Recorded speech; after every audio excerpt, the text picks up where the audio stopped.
حضرت ابن عمر رضی اللہ تعالی عنہ فرماتے ہیں کہ ایک مرتبہ حضور صلی اللہ علیہ وسلم گھر میں بیٹھے ہوئے تھے اور حضرت عائشہ صدیقہ آپ کے پیچھے بیٹھی ہوئی تھی کہ اتنے میں حضرت ابو بکر صدیق اجازت لے کر اندر آئے، پھر حضرت عمر فاروق اجازت لے کر اندر آئے، پھر حضرت سعد بن مالک اجازت لے کر اندر آئے، پھر حضرت عثمان غنی اجازت لے کر اندر آئے۔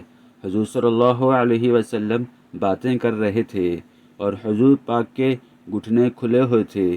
باقی حضرات کے آنے پر تو ایسے آئی ہی رہے، لیکن حضرت عثمان کے آنے پر حضور پاک نے اپنے گھٹنوں پر کپڑا ڈال دیا اور اپنی زوجہ محترمہ سے فرمایا ذرا پیچھے ہٹ کر بیٹھ جاؤ۔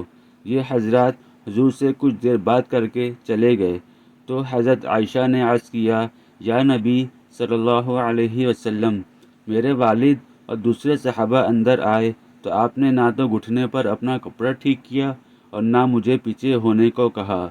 حضور صلی اللہ علیہ وسلم نے فرمایا، کیا میں اس آدمی سے حیا نہ کروں جس سے فرشتے حیا کرتے ہیں؟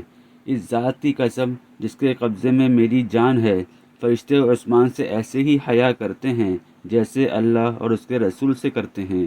اگر وہ اندر آتے اور تم میرے پاس بیٹھی ہوتی تو وہ نہ تو بات کر سکتے اور نہ واپس جانے تک سر اٹھا سکتے۔ یہ احکامات حجاب سے پہلے کا واقعہ ہے۔